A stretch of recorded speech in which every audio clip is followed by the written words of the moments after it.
एक 10 साल की सुनहरे बाल और प्यारी मुस्कान वाली लड़की अपने आसपास खुशियां बिखेरती थी, लेकिन उसके माँ बाप नहीं थे, वो अकेली थी।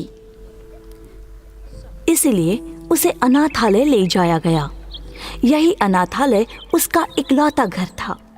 कुछ समय बीतने के बाद उसकी अमीर मौसी उसकी देखभाल करने के लिए तैयार हो गई।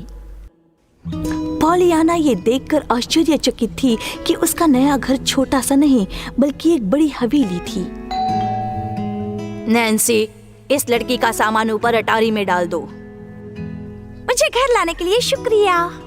हाँ, ऐसी परिस्थिति में मेरे पास दूसरा कोई चारा नहीं था। अब फटाफट नैन्सी के साथ अपने कमरे में जाओ और गुम मत जाना। बहुत प्यारा है ये। सच में? हाँ, ये पूरी हवेली प्यारी है। और तुमने देखा, इस सुंदर खिड़की से पूरा आंगन दिखता है। मौसी ने मुझे हवेली का सबसे बढ़िया कमरा दिया है। इसे चीजों को एक तरफा देखना कहते हैं।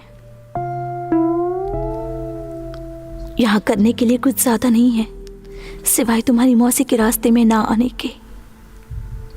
डिनर शाम के ठीक 6 बजे परोसा जाएगा। तुम्हें अगर एक पल भी देर हुई तो तुम्हें सजा मिलेगी।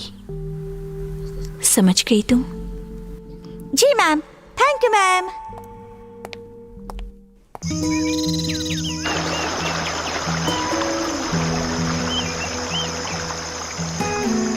कितना प्यारा घर मिला है मुझे। मॉम, डैड, आपको भी यहाँ बहुत अच्छा लगता। 6:02 हो चुके हैं।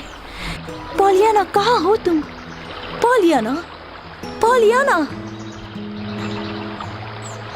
डिनर 5 मिनट पहले ही शुरू हो चुका है। तुम्हारी मौसी जब तुम्हें पकड़ लेगी तो तुम बहुत बड़ी मुसीबत में पड़ जाओगी। मुझे माफ करना, मैं जरा यहाँ खो गई थी। यहाँ की हर चीज बहुत सुंदर है। तुम लेट हो चुकी हो। मैं फूल और बादलों की खूबसूरती निहार रही थी। आपने बाहर देखा? आज कितना सुंदर दिन है। मुझे कोई फर्क नहीं पड़ता, यहाँ पर कुछ कानून है। पॉलियाना ने अपनी मौसी की नाराजगी पर ध्यान नहीं दिया और खाना खाने बैठ गई। पॉलियाना हर निवाले का मजा ले रही थी, लेकिन खाना खाते समय बहुत परेशान थी। उसकी आंटी उसे अटारी वाले बेडरूम में ले गई और अंदर बंद कर दिया। कल सुबह तक तुम्हें यहीं रहना है। सही तमीज सीखने के लिए थोड़ा सा वक्त लो। पॉलियाना को बेडरूम में छोड़कर उसकी मौसी ने दरवाजा बंद कर दिया। पॉलियाना को पहले बुरा लगा। मम्मी, ओह डैडी, मुझे आप दोनों की बहुत याद आ रही है। मौसी को कुछ समझ में नहीं आता कि दुनिया को कितना कुछ देना पड़ता है। वो बस बुरा पहलू ही देखती है। आप मेरे साथ होते तो कितना अच्छा होता। पॉलियाना ने देखा और बाहर झांकने के लिए आगे बढ़ी। वो एक प्यारी सी शाम थी। पॉलियाना ने अपनी खिड़की के बाहर देखा कि आंगन के फूलों के ऊपर पूनम का चांद और तारे चमक रहे थे। वाओ, बहुत सुंदर है, बिल्कुल तस्वीर की तरह। मुझे यही तो चाहिए था।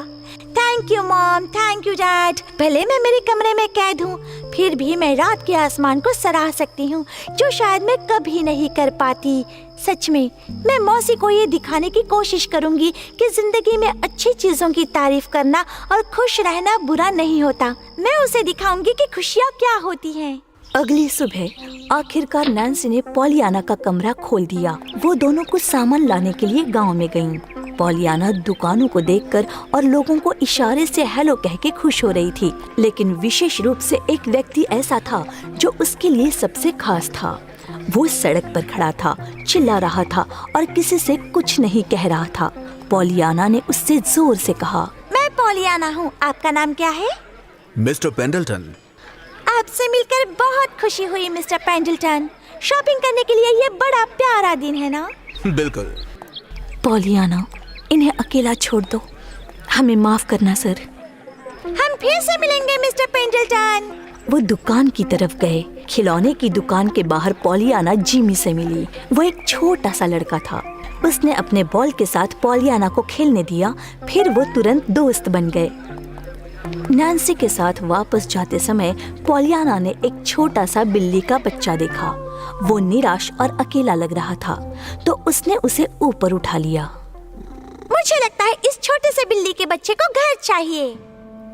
पॉलियाना, मुझे नहीं लगता कि तुम्हारी मौसी को ये अच्छा लगेगा। हमें हर जरूरतमंद को अपना दयालुपना दिखाना चाहिए। घर वापस आते ही पॉलियाना ने अपनी मौसी को बिल्ली का बच्चा दिखाया। इसका नाम डेजी है।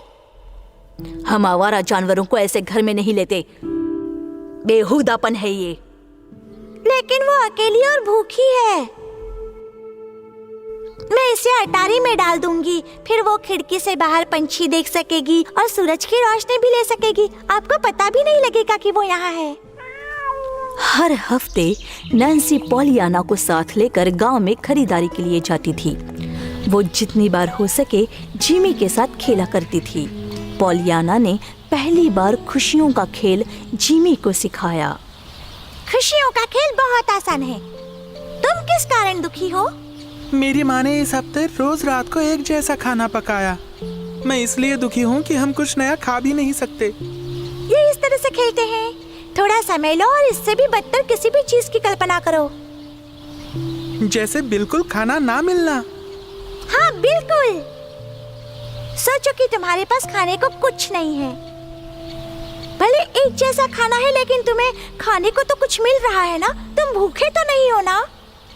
बिल्कुल सही कहा, मुझे अच्छा लग रहा है। पॉलियाना और जिमी ने खुशियों के खेल का आनंद लिया। पॉलियाना ने अगले 2 हफ्तों में गांव वालों को ये खुशियों का खेल सिखाया। हर कोई उसकी आशावादी सोच से चकित था। एक दोपहर पॉलियाना ने जिमी को अपनी मौसी से मिलाने का फैसला किया। अम्मा से ये जिमी है। आपसे मिलके अच्छा लगा। पॉलियाना, मैंने तुम्हें आवारा जानवरों को घर लाने से मना किया था ना? लेकिन मैं आवारा नहीं हूँ। पॉलियाना की मौसी की बातों से जिमी को बहुत बुरा लगा। वो रोते हुए उस घर से तुरंत बाहर निकल गया। जिमी रुको। पॉलियाना जिमी के पीछे दौड़ी। सड़क पार करने से पहले जिमी ने दोनों तरफ देखा, लेकिन जल्दबाजी में पॉलियाना दोनों तरफ देखना भूल गई। वो जिमी के पीछे भागी और तभी कुछ भयानक घटित हुआ। दुर्घटना के बाद पॉलियाना ने काफी समय अस्पताल में बिताया। बिस्तर पर होते हुए भी पॉलियाना ने अपना रवैया बनाए रखा। उसने नर्स और डॉक्टरों को भी खुशियों का खेल सिखाया। वो सब मुस्कुराते और हंसते।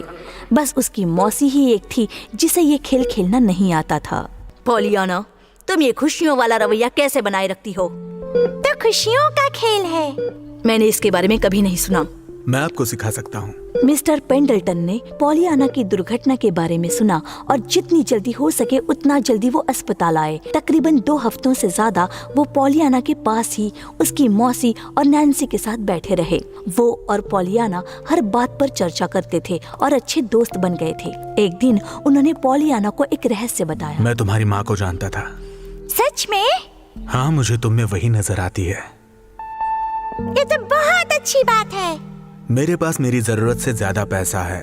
तुम मेरे साथ रहना पसंद करोगी? मैं तुम्हारा ख्याल रख सकता हूँ। तुम्हें फिर से चलने की हम ट्रेनिंग दे सकते हैं। अरे वाह! मुझे तो विश्वास ही नहीं होता कि मैं कभी मेरी मौसी को छोड़ पाऊंगी। लेकिन मुझे लगता है कि कोई और है जिसे सच में आपकी मदद की जरूरत है। मिस्टर पेंडल्टन पॉलियाना से दूसरे दिन मिलने का वादा करके उस दिन निकल गए। पॉलियाना ने मिस्टर पेंडल्टन के प्रपोजल के बारे में अपनी मौसी को बताया। फिर मौसी और नैन्सी की आंखों में आंसू आ गए, ये जानकर कि वो उन्हें छोड़कर नहीं जाएगी। मैं अब समझ गई हूँ पॉलियाना, तुम बादल और बरसात से घिरी दुनिया में रोशनी की एक किरण हो। हम सभी तुमसे प्यार करते हैं। जिंदगी में खुशी की कला सिखाने के लिए तुम्हारा शुक्रिया। तुम्हारे साथ बिताया हुआ हर पल हमें खुशी देता है। मिस्टर पेंडल्टन ने अपने पैसे पॉलियाना को फिर से चलने में मदद करने वाले एक प्रोफेशनल फिजिशियन पर खर्च किए। कुछ महीनों की प्रैक्टिस के बाद पॉलियाना अपनी मौसी और नैन्सी के साथ घर वापस लौटी। मिस्टर पेंडल्टन जिमी से मिले और पॉलियाना से किए वादे के मुताबिक उन्होंने जिमी को असिस्टेंट के तौर पर काम पर रखा। जिमी ने उनसे बहुत कुछ सीखा और अपने परिवार को ज्यादा पैसे देने में सक्षम हुआ। डियर मॉम एंड डैड, मुझे आपकी रोज याद आती है। मौसी अब जिंदगी के खूबसूरती की सराहना करना सीख चुकी है। जिमी और मिस्टर पेंडल्टन साथ में बहुत खुश हैं और मैं अब चल भी सकती हूँ। डेज़ी बिल्ली दुनिया की सबसे प्यारी पेट है और मुझे बहुत खुशी होती है। यह आपका एहसान है कि आपने मुझ में आशावादी और खुश रहने का जज्बा पैदा किया। अगर मैं अपनी चलने की क्षमता नहीं खोती तो मुझे कभी एहसास नहीं होता कि खुद के बल पर चलना कितना बड़ा आशीर्वाद है। सच्चे प्रेम के साथ आपकी बेटी पॉलियाना। समाप्त।